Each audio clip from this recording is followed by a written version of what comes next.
sweetie, the gang of gossip girls.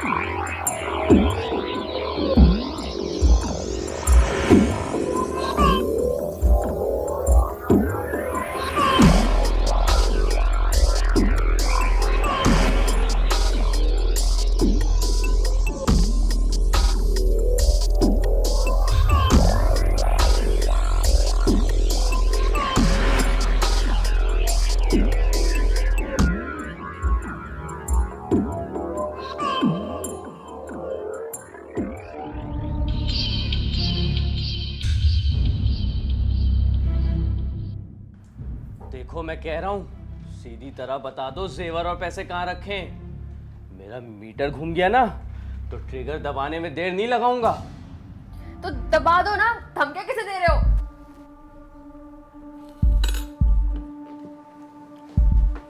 तू बहुत check रही है, तेरी ऐसी इज्जत उतारूंगा ना किसी को मुंह दिखाने के काबिल नहीं रहेगी। देख देख, ये है पिस्टल, ये बहुत कुछ बोलती है। क्यों? तुम्हारी बहन की भी किसी ने इज्जत तारी थी? बकवास करती है। शांति, इनसे ज़्यादा आर्ग्यू मत करो, ये हम तीनों को मार देंगी। अपने करियर का सोचो, अपना सोचो, अपनी फैमिली का सोचो। अगर हम सबका नहीं सोचना तो अपने बॉयफ्रेंड्स का ही सोच लो। ये समझदार लग रही है। बता, तू बता माल कहाँ रखा है? बोल। कैसा माल? कौन सा माल? हमारे पास कोई माल नहीं है, हम तो खुद एक किराए के घर में रह रहे हैं, अपनी फैमिलीज को सपोर्ट करने आए हैं। बताओ ना। तो मेरे कौन से तेल के कुएं हैं? मैं भी मजबूर हूँ, इसीलिए ये काम करने पर मजबूर हूँ। दिखने में तो तुम पढ़े लिखे लगते हो, ये काम कर रहे हो? पढ़ा लिखा? ऐसे लोगों को ना सिर्फ हराम खाने की आदत होती है और उन्हें नहीं कहते। भी नहीं हूं मैं खानदानी चोर भी नहीं हूं।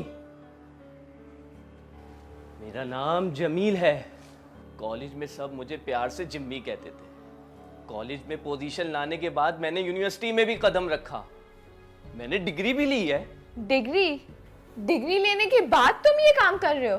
क्या फायदा तुम्हारी सारी तालीम का? हाँ, मेरी माँ ने नौकरी करके मुझे पढ़ाया है, मुझे कॉलेज भेजने के लिए अपना जेवर तक बेच दिया। अपनी दवाई के पैसे भी मेरी पढ़ाई पर खर्च कर दिए। खुद भूखी रहती थी लेकिन मुझे कभी खाली पेट कॉलेज नहीं जाने दिया। जमाने की झिड़कियां सुनी, ताने सुने, मुझे हौसला देती रही।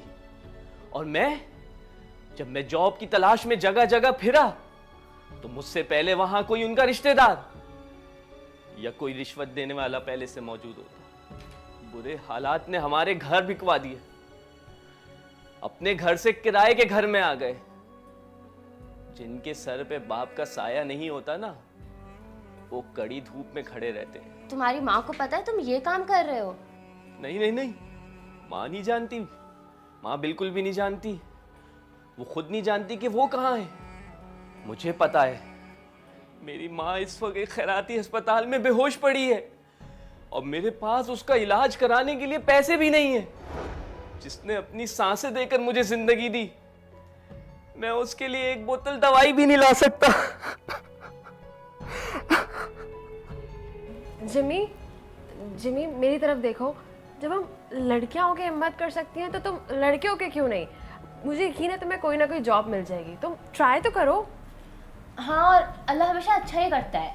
और तुम खुद सोचो, अगर तुम्हारी माँ को पता चला कि तुम ये कर रहे हो, वो तो वैसे ही मर जाएंगी, तो क्या फायदा ऐसी चीजें करने का? मुझे माफ कर दें। जो सबक आपने आज मुझे सिखाया है वही सबक मेरी माँ मुझे सिखाती थी। अब मैं चलता हूं अपनी माँ की तरफ।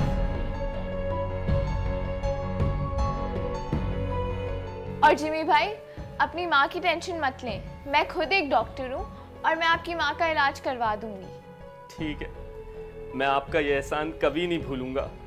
मगर जिमी भाई, हमें बहुत बुरा लग रहा है कि हम आपकी कोई मदद नहीं कर पा रहे। नहीं नहीं, मैं यहाँ से खाली हाथ नहीं जा रहा हूँ। मैं यहाँ से दो बहुत खास चीजें लेके जा रहा हूँ। एक, आपका दिया हुआ सबक, और दूसरा 3 बहनों की मोहब्बत जो मुझे पहले कभी नहीं मिली। जिमी भाई, आप आए तो दीवार कूद के थे, लेकिन जाएंगे दरवाजे से, इज्जत से।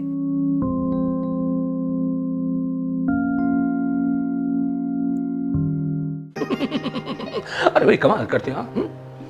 किस तरह की गवर्नमेंट चला रहे हो, किस तरह का निजाम पैदा कर दिया है ये। बेरोजगार घूम रहे हैं लोग, चोरी चकारी में पड़ रहे, बुरे कामों में लग रहे।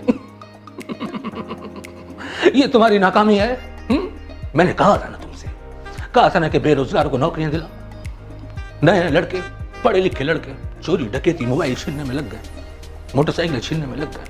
अगर इनके लिए अच्छी नौकरी होगी, अच्छा रोजगार होगा, तो ये अपने आप को संवार सकेंगे। समझ आई?